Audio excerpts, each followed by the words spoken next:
So hey, we're Keiken, we're a collaborative practice and we create gamified experiences. Izzy and myself, Hannah, is here today, but also there's Tanya Cruz, who's here in spirit. She's not dead, she's just like not here today. But yeah, so we create this work together, but we also create this work with lots of collaborators. Yeah, exactly. We've always frequently worked with many different collaborators from different backgrounds, sometimes quite a few at a time, sometimes just one person, performers, musicians, scientists, coders. We create speculative worlds merging the physical and digital, and our work, we use moving image, CGI, gaming engines, we work with virtual and augmented reality, mixed reality, installation, coding, and gamified performance. Do you need to translate this or no? No. Oh, okay. No, sorry. Okay, cool. No, we're going with the flow, and if there's any question, Okay, great. maybe, well, Okay, it'll be hard to translate some of it anyway. Okay, so good. Should we go to the next one? Yeah. Okay, so we're going to show you a few of our works quite quickly. So this is a motion capture performance, but it's also exported as a VR, the live performance as well, using a gaming engine plugin, like a new one. We worked with this startup Off-World to develop their technology, their plugin for Unreal. Yeah, and the performer is actually attached to 3 avatars, so when they move, they're moving with that avatar. And she's 5 months pregnant in it as well. Yeah, and now the baby is born, so... It's a performance with the baby in the womb. Yeah. This is our new haptic wearable womb. We'll be telling you more about this later, so we're not going to give too much away right now. Very mysterious. Exactly. This is a piece that we're going to show soon at Thailand Biennale, which is a decision-making game. And you can also go along and you can collect these NFTs, a bit like playing Pokemon. You see that there, that's an animatic poster with all the different tokens that you collect throughout the game. And actually they're kind of beads, sculpture is actually shows the directions of the different decisions that you can take. So basically it's a map of the game, and basically as you play the game and go in different directions, you can actually see it in the sculpture and you can kind of follow the path. And then there's also a controller that people can play to play the game too. You can actually play this online already, we can get the link later. And then this is at Heck as well, and it's it's in water, so the environment's in water. And then this is a 360 live interactive performance where you could go on Facebook and you could watch the live performance and you could press emojis and you could change the environment in real time. So if nobody pressed any of the emojis, then nothing would change in the environment, but there was people from not only the space at the ICA in London, but it was also all over the world were playing it as well. And this is the first time that this kind of plug-in was ever, it was an unpublished plugin, so we helped to develop this technology with them. This is Film My Metaverse, one of our CGI films, and this is at Transmediale. I'll go to the next one. Here's it again at Frankfurter Kunstverein. So this is a CGI film about the metaverse. It's called Film My Metaverse, so it's kind of exploring the world as if it was basically due to climate change it becomes uninhabited, and Alipay disseminates life units where people live in virtual worlds because they can't live in base reality anymore, and it shows a lot of the implications, the emancipatory spaces that you could exist in this world. Exactly. And I think also it was an exploration of some of the characters have different avatars in different worlds in the metaverse, and some can feel much more, some of them were very non-human and for them it felt more emancipatory, whereas others were more kind of human looking, humanistic and typical in that way.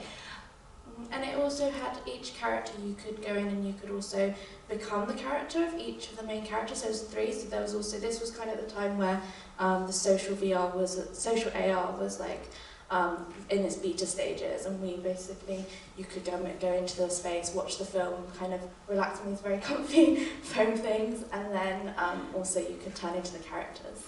And when you sit on them, it leaves a temporary trace of you, and it's very nice it's very comfortable and very nice to watch it there. This is part of a larger installation, but it's called Augmented Empathy, and this is a makeup dressing table, but it's an augmented makeup dressing table. Yeah, and there's like a makeup palette, and you press QR codes and then you can turn into the different characters. But also there was an augmented makeup tutorial to guide you through how you could make an augmented look, which we should show that one. Oh yeah. We didn't have it in the presentation.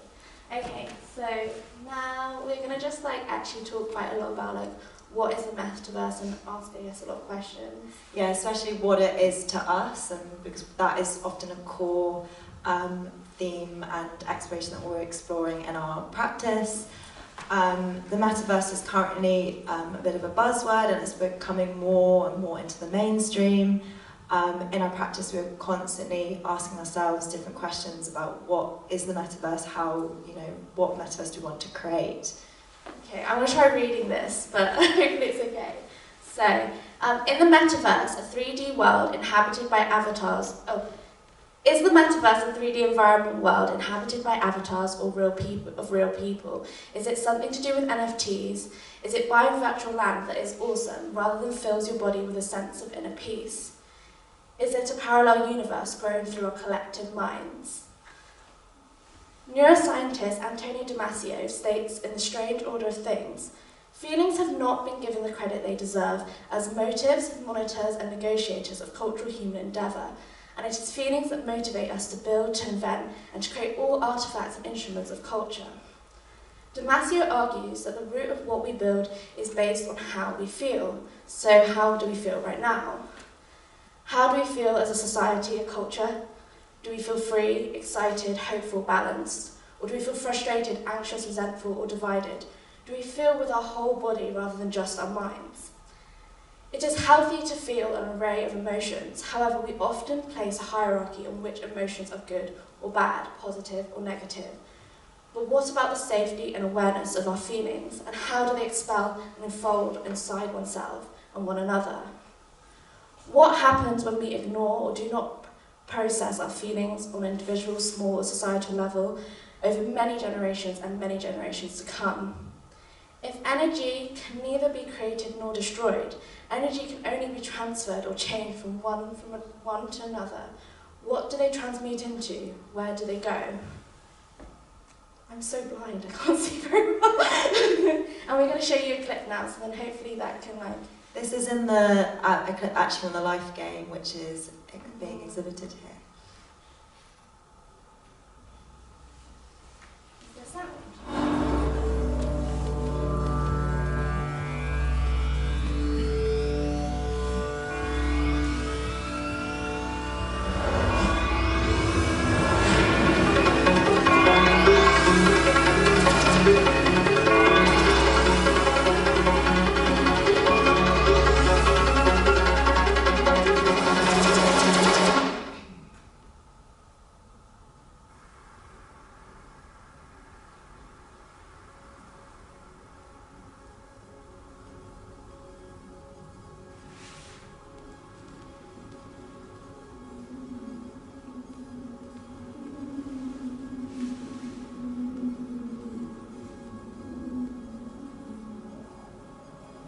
Me? Do you understand the depth of what I've been feeling recently? Of course, I'm always following the focus of your eyes. Don't worry, I have all your data inside me. If you've been overthinking, I can always up your likes if you like. That usually makes you feel better. No, thank you. It's so temporary. I always feel worse later. But I can solve your problem now. I can put the world into categories. That really helps you to understand what's going on in your mind. But that's not true. You confuse my reality like a mirage.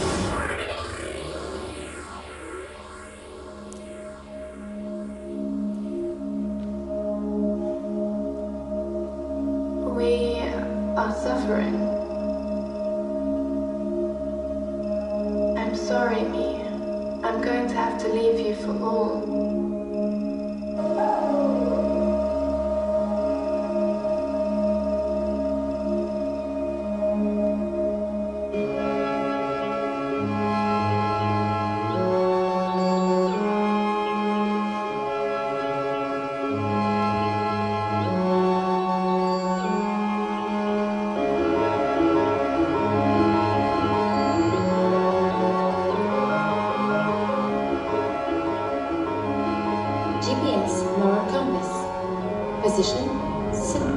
Yet intricate. A self-driving Uber combined with psychiatry, offering simultaneous therapy and on-demand journey service. I'm a double whammy, and ultimately, I take you to your desired destination within. Recent updates include Web 3.0.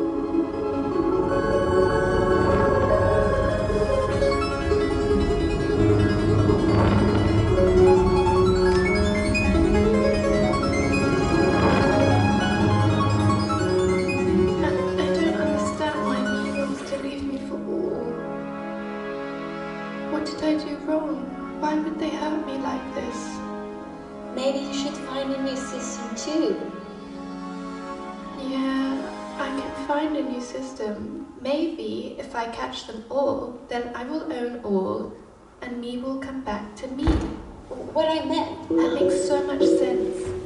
I'm recharged with speculative energy now, so I can do anything. Thank you, moral compass. You always help me find myself. You can just drop me off here. Before you go, here's your data. Keep it safe in your self-sovereign. But that's not enough. I don't value myself. Me, you're the highest authority for yourself, not others. Whatever, I'll see you later.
The next thing that we're very interested in with the metaverse is the organic metaverse. When we build a metaverse, who are we building it for? What is it connecting us to? Is it made by humans or AI for humans or AI? Or is it for the natural world and other species? Do we want the experience of the metaverse to expand the experience of being human? Can the metaverse help us go beyond our Umwelt? Ethologists have adopted the word Umwelt, a German word for an environment, to denote an organism's unique sensory world, a world that is experienced by a particular organism. It is a tiny slice of the reality that we experience. In fact, what we see is less than a 10 trillionth of what is out there. For example, jewel beetles can sense a fire that is as far away as 50 miles through detection infrared, and a catfish have magnified taste as they possess taste buds externally, so they can taste their potential prey in all directions surrounding them. We're very interested in what can we perceive, what can we not perceive, how can we connect to things that we can't ever perceive, what's beyond how we're perceiving our reality. How could this work in the metaverse?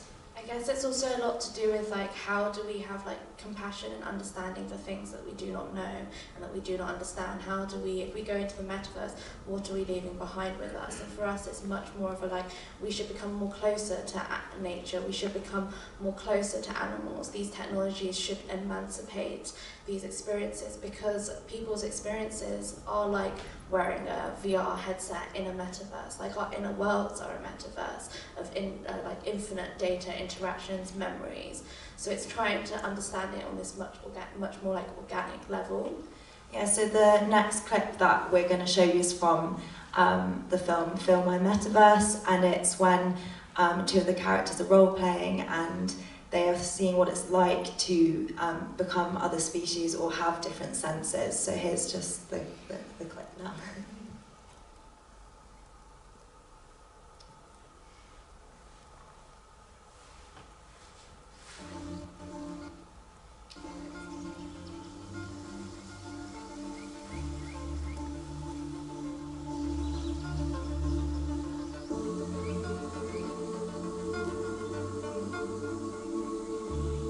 Do you remember last week we occupied different bodies? What did we learn? Well, on the first day, we learned about the private senses, what it was like to be blind. What did you learn from that, Mo? I learned words differently, to listen, What else? to count my steps and really follow my memory. Oh, this was a simulation to help you have a deeper understanding of your senses. You know, I cannot teach you what it's like to be blind. Often when someone loses a part of their senses, what affects them is not the vision loss itself, but it's the change. Change. One day your reality will fall from your feet and your roots will not be on the same ground. You will suffer and then you will move towards the sun, finding new connections. This is called wisdom. Something is going to happen, Mommy. I spread out and I come back. Okay, you can decide the body we will occupy. Are you excited? Yes, Mommy. Although being blind made me feel lost, I used to find the kind of strength which I don't think I've had that feeling before. So I want to be like a hammerhead shark, because they cannot see but they can smell electricity and sense electric fields.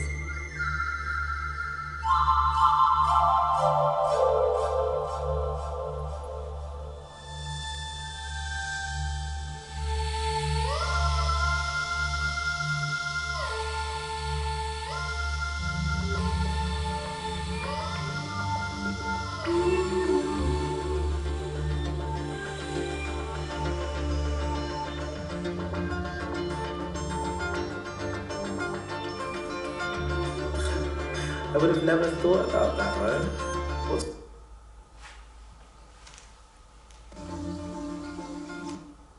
Okay, so Jack Pangsep, a neuroscientist, said, if we begin to understand the emotions of other animals, I think we'll begin to understand our own emotions. If our feelings are the nearby beginnings of all human endeavours, yet our human endeavours is not understood or shared by only humans, what does this mean when we are building the metaverse? When we are building our metaverse, we like to view it as an interconnected organic structure. It has no borders. It is infinitely interconnected, just like mycelium.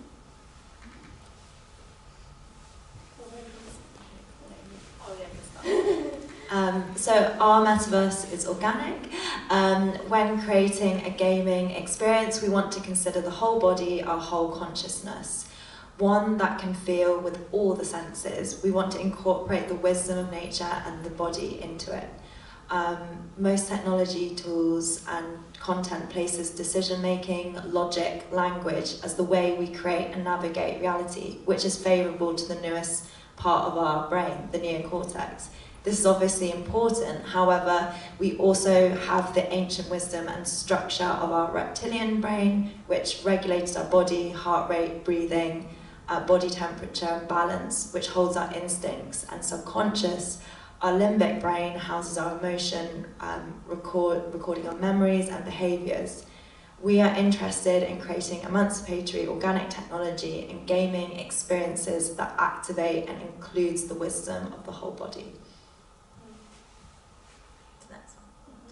You can see that there's the iPhone brain there too. Yeah, we added that. Yeah.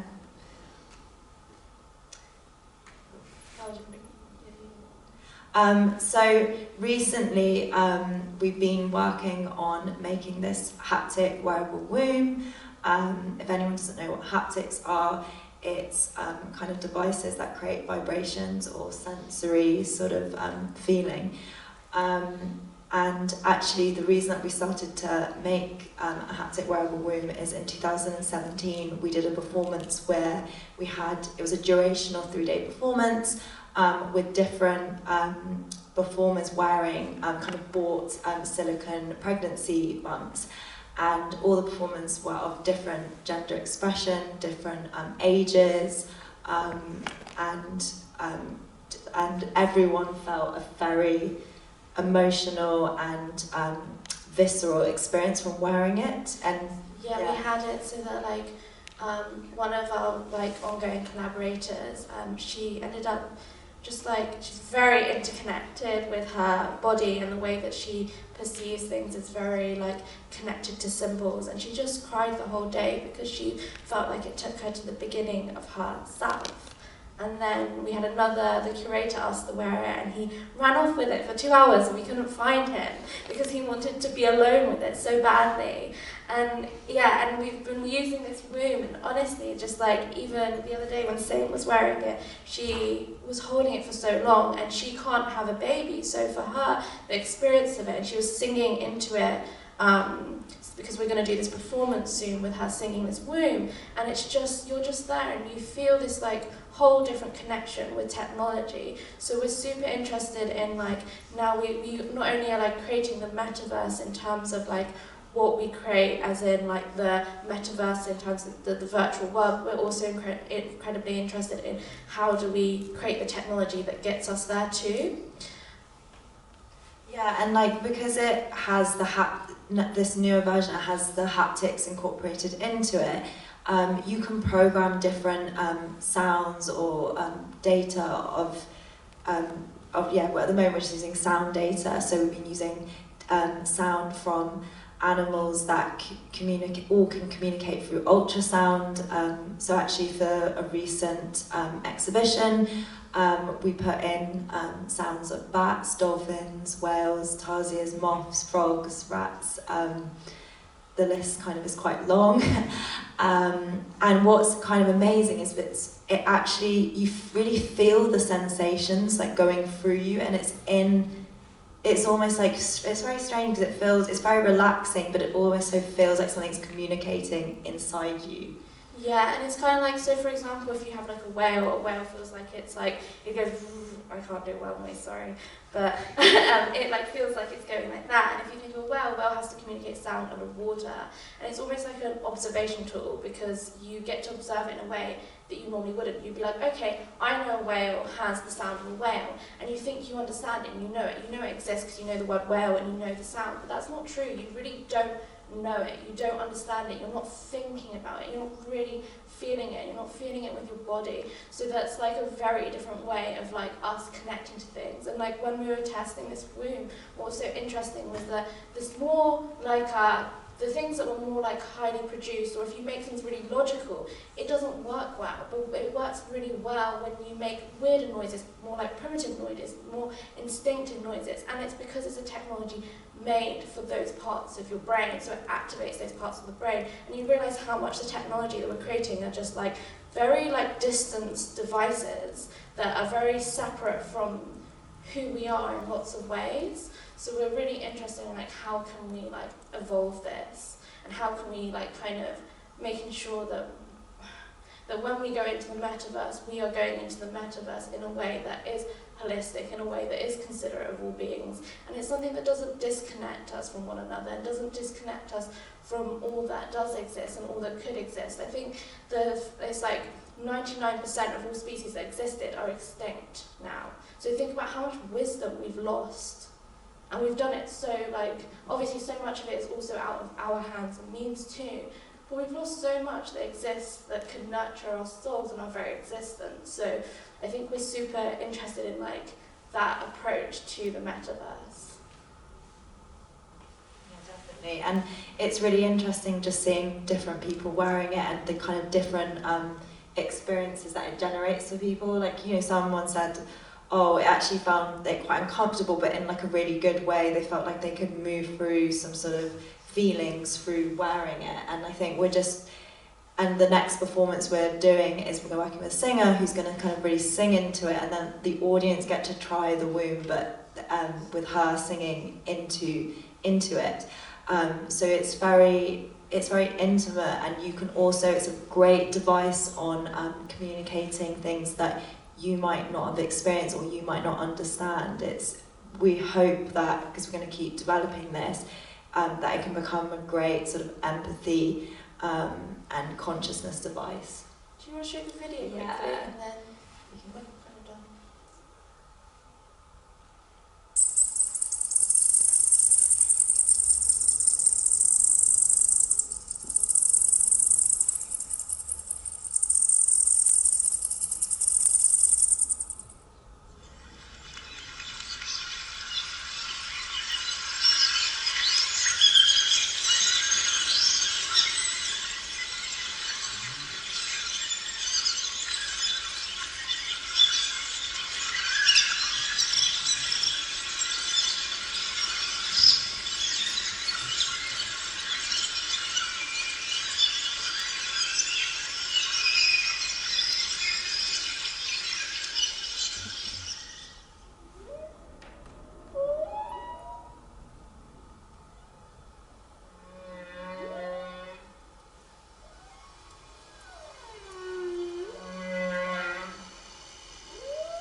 Another thing I would say actually about it is we chose to work with silicone because it has this very fleshy-like material, and it's so crazy how attached to it you become and how believable it is.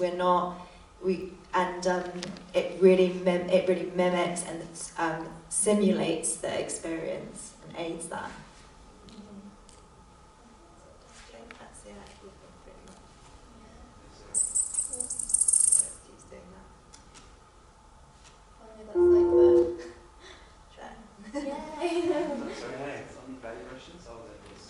Oh, the other thing was actually the one just before that was the trailer to film our metaverse. Do you want to watch it? Oh, no. I was just asking if it was sound that you hear? Oh, yes, it's vibrations as well. Yeah, and sound into it. So you hear both at the same time. Yeah, so it comes kind of like it's channeling from here.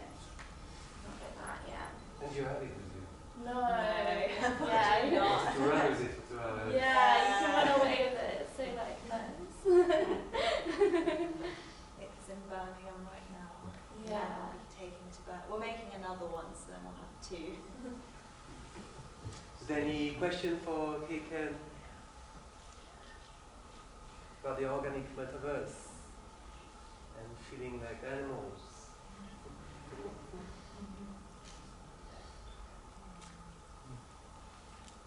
I have one. No, I'm very interested in inhabiting the world of animals, and so I think it's something that also in France we have a few writers talking about this, and so now kind of seeing a movement towards like reconnecting with animals. Is it something that you're going to pursue and try to kind of accomplish also in some sort of metaverse like with this theme? So we always kind of like look into like different. I guess we always look into different things to do with like animals and nature, just other species, just like always understanding things that we find hard to understand, and also kind of just like questioning reality. Like pretty much, if you watch like the films and stuff, every scene always questions reality and like either pokes at it or it like says like it's always trying to like kind of play on that. So it's like if it's always pushing those boundaries, which part of that is like we literally just don't know any of the experiences of any animals. We're so human-centric. We're not even just so human-centric. We also like have a hierarchy to like certain like parts of our brain and our body that we use. Like our body is actually a servant. Our brain is actually a servant to our body. Like lots of neuroscientists now know that. Before they would study the brain away from the body, which doesn't make sense. So it's like, I think there's just like a recalibration of like completely all the ways in which we understand the world and we even understand ourselves. Like even stuff like Donald Hoffman talks a lot about the probability of seeing reality as 0. There's no way that you can see reality as it is, no one does. But then, so we're kind of trying to, it's always in that vein, and animals and species are really important to that, to like think about the wisdom of that. I have one question. I'll shout through the mask. You mentioned scientists a lot and neuroscientists in everything you said. Have you worked directly with scientists, or do you plan to, or is it mostly in the research that you're doing? So we worked with Ethic Lab with the haptic womb, but we do just do a lot of research in general. Like we'd love to work with a lot more like scientists and stuff. We look a lot into how the brain works, and so we know a lot of information. So a lot of this research was also for the womb was looking at Paul Rita. Does anyone know about Paul Rita? I think did I say it yesterday maybe to you? Paul Rita discovered about neuroplasticity and about how he was one of the leading scientists of neuroplasticity, and he discovered about sensory substitution. So he had a patient who was blind, and the patient had a sensor on their tongue, and it was connected to a camera, and over time it wasn't that the patient could detect the senses to read the environment, it was that the patient started to be able to see, and what he discovered was it's to do with the neuroplasticity in your brain and the fact that you can, actually it's about the pulse, the sensation, the speed of it, and the geography of it, the location, and that actually, it's the energy, it's electricity that goes to the eye. The eye itself cannot see.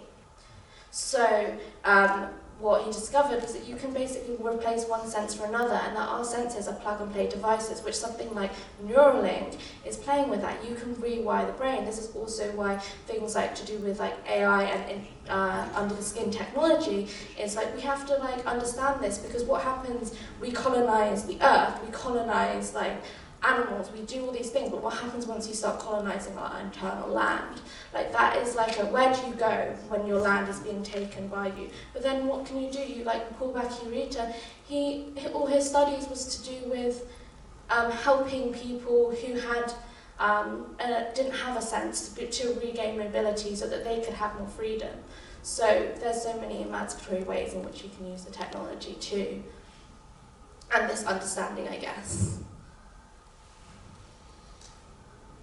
So, just to conclude, also that your work is being exhibited. We can play the live game, all 3 episodes, in the show that's opening later today. It's going to be open to the public from 6 p.m. today. We're all going to go from here to there when we're done here.